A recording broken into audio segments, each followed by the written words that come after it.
também a gravação, tudo bom? Então, nós vamos iniciar hoje, dia 19 de dezembro, o segundo ciclo de estudos do Grupo Foucaultzinho do Cerrado. A nossa pretensão hoje é bem pequena, é só começar a introdução do livro História da Sexualidade 2, O Uso dos Prazeres, e nós vamos trabalhar dessa vez com uma dinâmica menos trabalhosa, de trazer menos textos e ficar só com o texto original, assim, do Foucault, né, sem os comentadores que a gente estava trazendo no primeiro ciclo, para evitar aquela sobrecarga de material que eu vi que vocês estavam tendo no primeiro ciclo. Então, deixa eu passar. Essa série de pesquisas, né, o próprio Foucault diz, surge mais tarde do que ele previra e de uma forma inteiramente diferente. Essa dilatação com a primeira obra, História da Sexualidade 1, A Vontade de Saber, foi de 8 anos, separando o primeiro volume do segundo. Né? Então, até que tá valendo um pouquinho esse meu sumiço aí do grupo, né? O grupo ter descansado um pouquinho para recomeçar o volume 2. Demoraram 8 anos, não precisamos disso, né? Demora 8 anos para a história da Sexualidade 2 aparecer no mercado e as pessoas poderem consumir esse livro depois de terem entrado em contato com a pesquisa do volume 1. Então, vamos lá. Para Foucault, a sua história da sexualidade, e aí as aspas que quem destaca é o próprio autor, não constitui um compilado das condutas e das práticas sexuais com suas formas sucessivas, sua evolução e difusão, nem uma análise das ideias científicas, religiosas ou filosóficas, através das quais foram representadas esses comportamentos. Tá? O próprio termo sexualidade surgiu muito tardiamente, no início do século XIX. O próprio Foucault quem está fazendo essa afirmação. Então, essa palavra, para o autor, refere-se a uma série de fenômenos, como a elaboração da área de instrução, que vai desde as genitálias ao estudo das condutas privadas e coletivas, a determinação de leis e regulamentos, apoio a instituições judiciárias, religiosas, pedagógicas, médicas. Então, história da sexualidade para Foucault consiste na análise de uma experiência. E o que é a experiência da sexualidade? Né? O que significa dizer para Foucault que se analisa a experiência da sexualidade? É justamente questionar, observar a sexualidade enquanto uma experiência dada no cruzamento aí de, vou destacar, campos de saber, né? Tipos de normatividade, relações de poder e formas de subjetividade. Então, olha quantas coisas se entrelaçam para a gente conseguir formar essa palavrinha, ou quantas coisas estão por detrás dessa palavrinha sexualidade, né? Campos de saber, tipos de normatividade ou relações de poder e formas de subjetividade. Então, juntar a formação dos saberes que a sexualidade se refere, os tipos de poder que regulam sua prática e as formas pelas quais os indivíduos podem e devem se reconhecer como sujeitos. Tudo isso interessa para formar uma sexualidade, formar a sexualidade de alguém, né?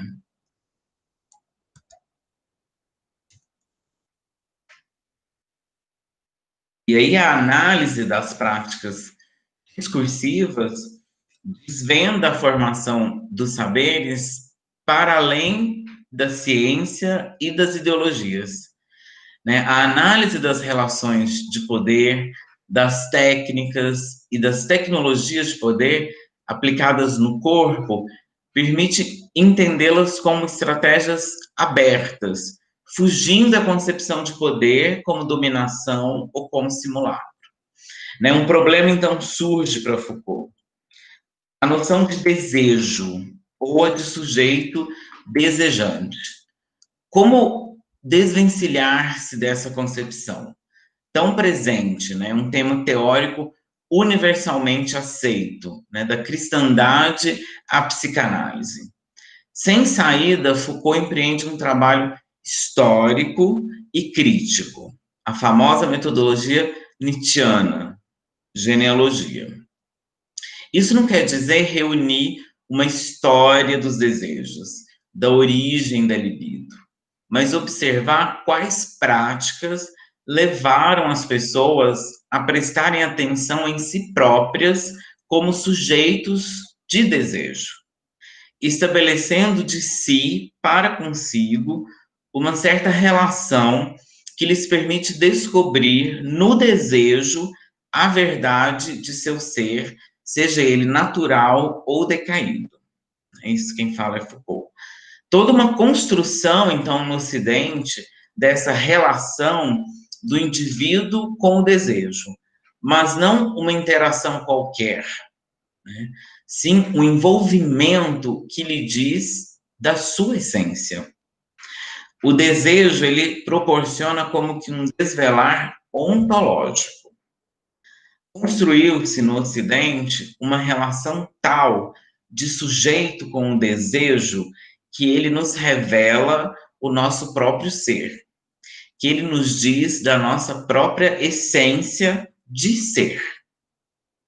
Percebam isso, quanto cada um de vocês revela o seu próprio ser por aquilo que vocês desejam, por aquilo que vem à tona de vocês, no que vocês desejam diariamente, cotidianamente, constantemente, intensamente. Então, o que mais vocês desejam? O que vocês desejam demais, por demais, constantemente? Isso são vocês. Isso é o que diz de vocês. Essa é a sina e a busca de cada um de nós que vivemos, né, nesse ocidente. Vasculhar o nosso ser desejante, porque isso é a nossa verdade de ser. Esse é o nosso ser de verdade.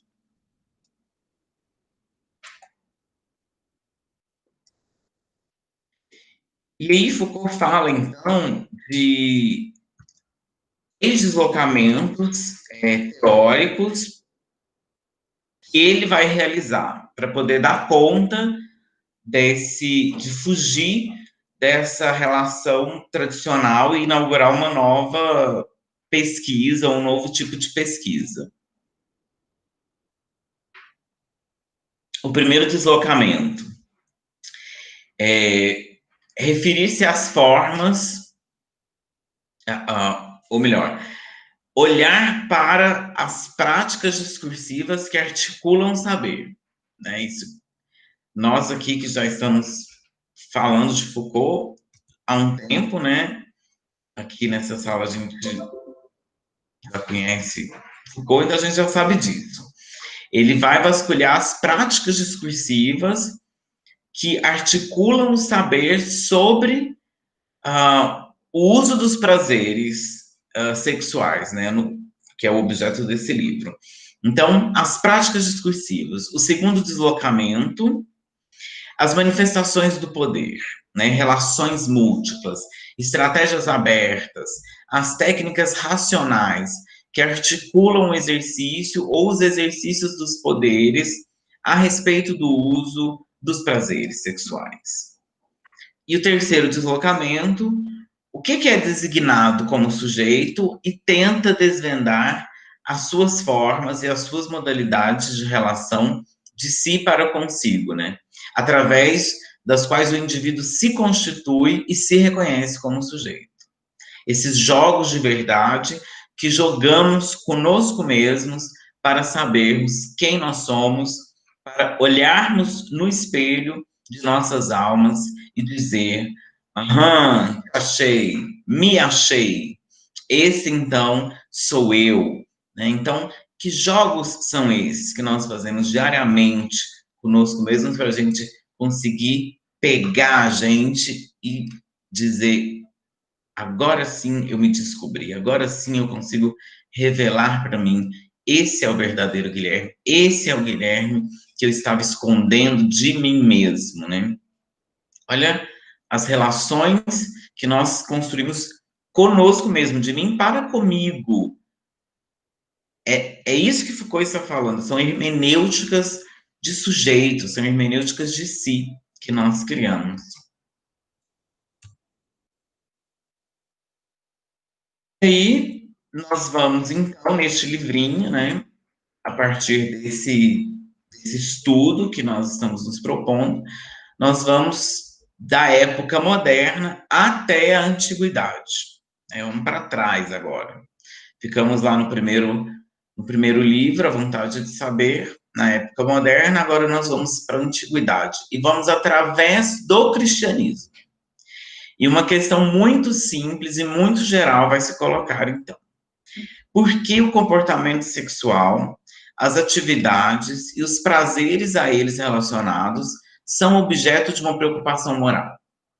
Por que todo um cuidado ético, por vezes, bem mais acentuado do que a atenção moral voltada para outros campos, como, por exemplo, o das condutas alimentares ou a realização dos deveres cívicos? Por que não se recrimina uma pessoa por comer uma torta de chocolate, como se recrimina por fazer sexo se lambuzando no gozo do outro? É disso que estamos falando. Por que não se questiona da mesma forma aquele que não reclama do asfalto ruim na frente da sua casa, da pracinha mal cuidada no seu bairro, da escola pública que não tem, enfim, dos direitos públicos garantidos na Constituição? Por que não se questiona a inércia individual e coletiva com a mesma ênfase que se questiona as formas, os modos, as maneiras com que se pratica sexo?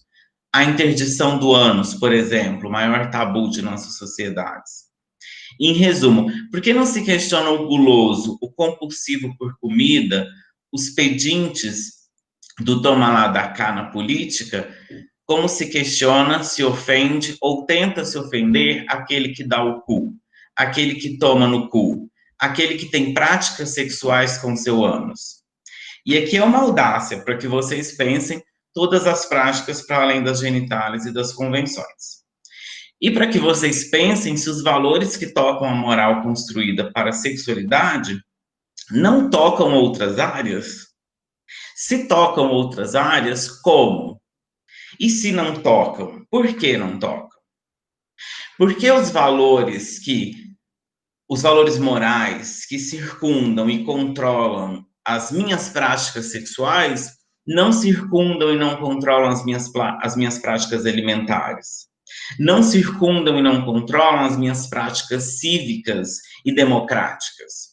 Porque eu sou tão rígido e controlado individual e coletivamente em relação ao meu sexo e não em relação à minha boca, e não em relação à minha democracia, e não em relação à corrupção do meu país.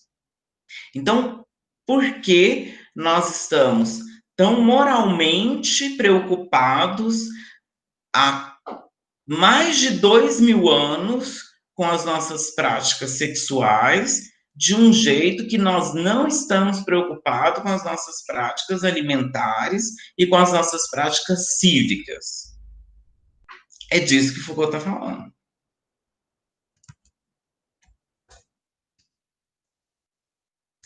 De que maneira, por que, sob que forma a atividade sexual foi constituída como campo moral? Quais práticas de saberes? De onde esses saberes vêm? Como eles se formam? Através de quem eles erigem? Quais autoridades os sustentam? Como eles passam para as próximas gerações? Porque esse cuidado ético tão insistente, apesar de variável em suas formas e em sua intensidade? Sim, porque sabemos que a ética sexual, a moralidade sexual exigida, cobrada de uns, não é a mesma cobrada exigida de outros. Um homem pode fazer sexo de determinadas formas que uma mulher não está autorizada moralmente, vocês sabem disso. Nossa sociedade é repugnante. Chega ao ponto radical de autorizar ao homem o estupro culposo e a mulher lhe é dado o direito de invadir culposamente o ânus de um homem. Vocês bem sabem que nenhuma comarca desse país, há bem pouco tempo, acatava a mulher casada acusando o marido de estupro. Era irracional pensar que o marido estuprava a mulher. Ele simplesmente exigia seu direito de marido. Pois bem, é disso que Foucault está falando, quando esclarece que a variabilidade das formas e da intensidade que se dá ao cuidado ético, e podemos ir bem mais fundo. O cuidado ético com seu sexo não é o mesmo entre o homem heterossexual e o homem homossexual. De um se cobram coisas que do outro não se cobra. Não se pergunta ao casal heterossexual quem é o homem da relação, mesmo que a mulher penetre o ânus de seu marido por prazer. Aliás, isso é impensável numa relação heterossexual, não é mesmo? Ou não? E vocês podem ir mais além por conta própria. O código moral sexual da mulher negra não é o mesmo dado à mulher branca, etc. Por que essa problematização? As condições nas quais o ser humano problematiza o que ele é e o mundo no qual ele vive, uma história do pensamento sobre o sexo, em oposição à história dos comportamentos ou das representações sobre o sexo. Aqui entra o Foucault filósofo, e não o Foucault antropólogo ou o Foucault historiador, por mais que ele use esse termo ou invoque o Paul Venn, até porque ele mesmo usa o termo historiador da verdade ao se referir a Venn. O que ele pesquisa em sua metodologia, arqueologia para o saber, genealogia para o poder e hermenêutica para o sujeito, que ele adverte na introdução desse livro, são metodologias filosóficas, são epistemologias, porque estão atrás da verdade da verdade. Quero dizer, de como se pôde formar a verdade que se formou, no caso, acerca da sexualidade. E com todo respeito, quem é amigo da verdade é a filosofia. Então, o nível de busca aqui é o da verdade sobre o que se pensa, sobre o pensamento acerca da sexualidade e não as formas, os formatos pelos quais a sexualidade se apresentou ao longo das épocas.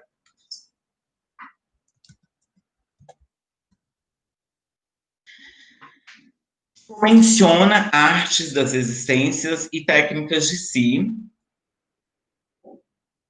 que vêm da antiguidade, que tem sua autonomia e sua importância nessa época antiga, e que, ao passar pelo cristianismo, é integrada no exercício do poder pastoral.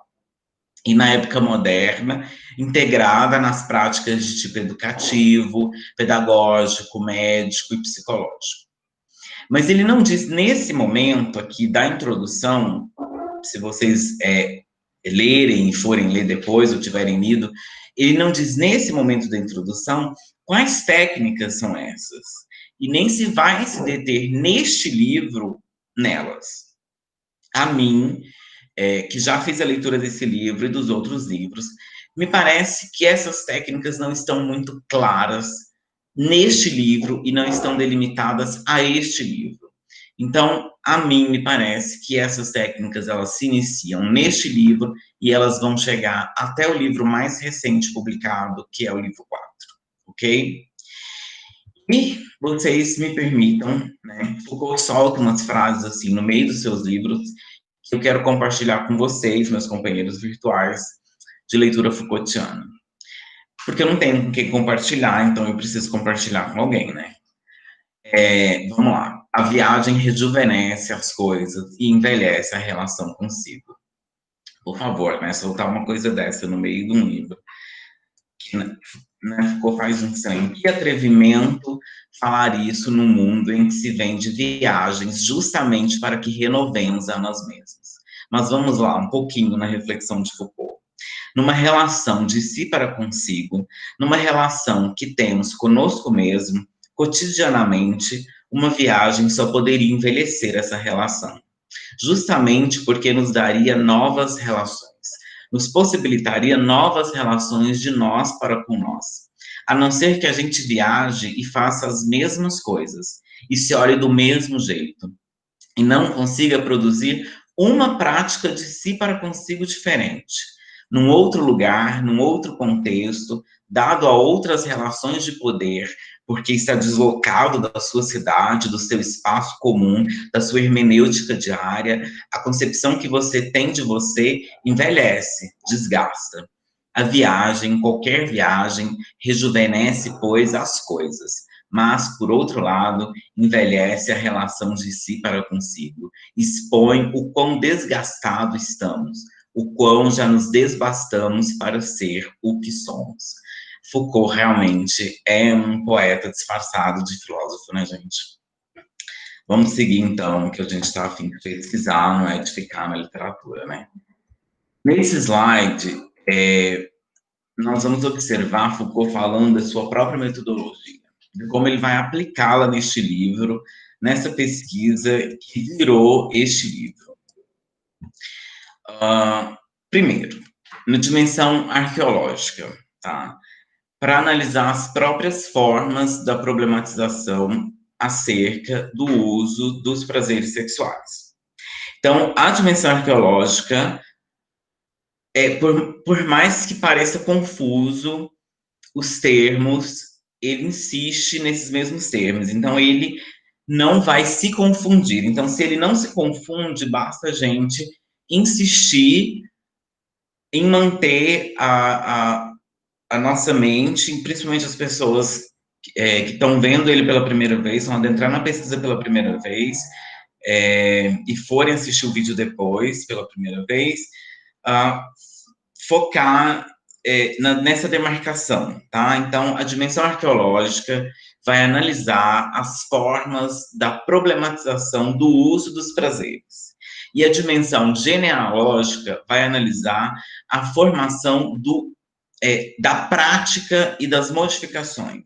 Então, uma coisa vai cuidar da problematização e a outra vai cuidar da prática dessa problematização. Então, uma coisa vai ser a forma e a outra vai ser a prática. Ali mais na frente fica mais claro um pouquinho, tá? Mas ele insiste nessa demarcação, por mais que pareça confuso, não fica, tá? Não fica. A metodologia dele consegue ser clara, mas como ele está inaugurando um jeito novo de pesquisar, para gente que está envelhecido, digamos assim, na tradição, né, num jeito tradicional de pesquisa, a gente fica meio desbaratado, né?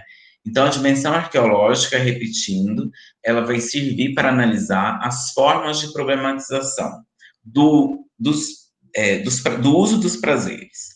E a dimensão genealógica, ela vai cuidar das práticas e das modificações desse uso, tá? Dos prazeres sexuais.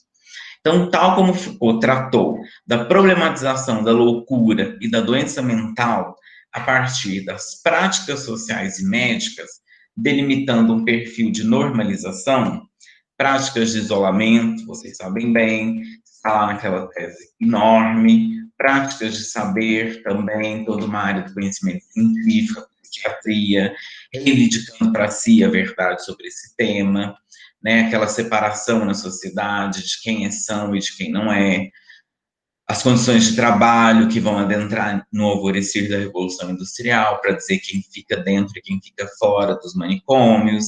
Então, todos esses elementos adentrando numa pesquisa para dizer o que é a loucura, o que é a doença mental. Bem como também a problematização da vida, da linguagem, do trabalho em práticas discursivas orientadas epistemicamente, quer dizer, como que as palavras passaram a se organizar na modernidade para falar a verdade, como que estabeleceu o verdadeiro, a ordem do verdadeiro, a ordem do discurso verdadeiro, no dito, na proposição que se pretende verdadeira, acerca da vida, do trabalho e da própria linguagem. Né? Ou ainda, como se problematizou o crime e o criminoso, pelas práticas punitivas e o modelo disciplinar. Vigiar e punir-se são muito ligados nisso também. Né? Então, como toda aquela análise das técnicas disciplinares possibilitou expor o que se faz com esse criminoso, os efeitos que se tira dele, seu papel na sociedade através da instituição punitiva, que dele se alimenta para mais deles produzir ou reproduzir.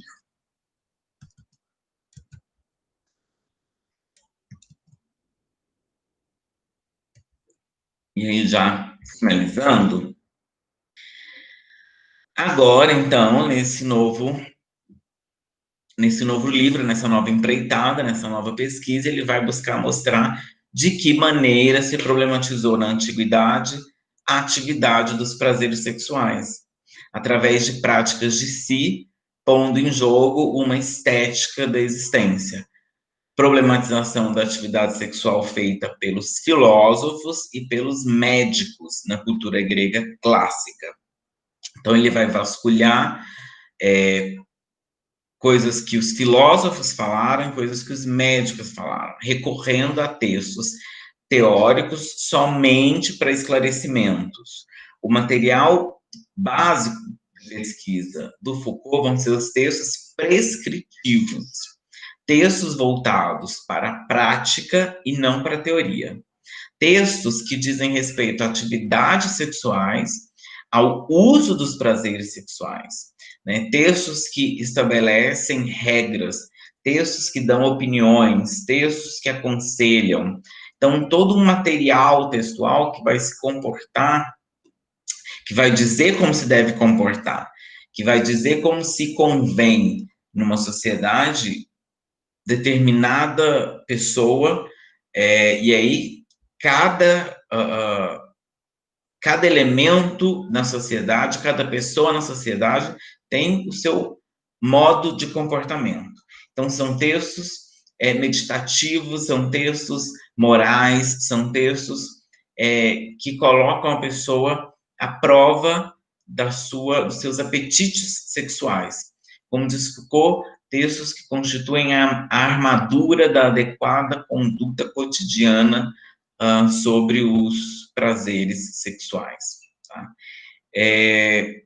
E aí a análise que vai seguir se encontra nesse ponto de intersecção entre uma arqueologia das formas de problematização, aí ele repetindo isso, e uma genealogia das práticas de si.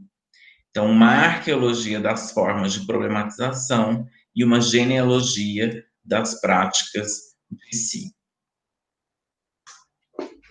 Mais na frente, ele ainda vai entrar com a ideia da estética da existência de si, com uma metodologia de hermenêutica de si. E aí, eu vou parar a gravação por aqui, para a gente poder conversar, porque é só essa pitada da introdução que eu preparei. E aí, olha só como é que ele vai fazer, ainda na introdução, ainda apresentando a metodologia dele. O item 2 da introdução é o item em que ele vai expor a forma de problematização, em que ele vai falar, então, o que é o uso arqueológico dentro dessa pesquisa, então, como que ele levantou as práticas discursivas e faz o uso dessas práticas discursivas. Então, ao levantar as práticas discursivas, o que ele descobriu e como que essa descoberta pode ser catalogada e usada, né? Então, vai ter restrições ao casamento, vai ter restrições à relação homossexual, né? Então começa-se a perceber temas que são temas recorrentes até hoje na nossa sociedade. Temas que são de antes do cristianismo, que muitas vezes foram apontados como temas originais do mundo cristão. E aí Foucault vai perceber que não são temas do mundo cristão, que o cristianismo rouba esses temas, pega esses temas do mundo pagão e mistura esses temas nas suas teorias, torna eles dentro dos seus processos pastorais, né, de controle, e aí pedagógicos, enfim, e aí coloca isso como se isso acaba parecendo que são temas exclusivos do cristianismo, quando não são. Então, isso é fazer um levantamento arqueológico de práticas discursivas. E aí, depois, ele continua, ainda na introdução, mostrando o que é fazer uma genealogia das práticas de si nessa pesquisa. Então, ao fazer a genealogia das práticas de si, o que acontece, né? Ele mostra quais práticas aparecem, de que modo ele pode fazer o levantamento dessas práticas e o que aparece com essas práticas, que práticas que aparecem, quais os efeitos e as consequências dessas práticas, por conseguinte, né, nas gerações posteriores, né? E aí a gente pode preparar as próximas datas para a gente estar olhando isso direitinho. Ok? Deixa eu parar a gravação.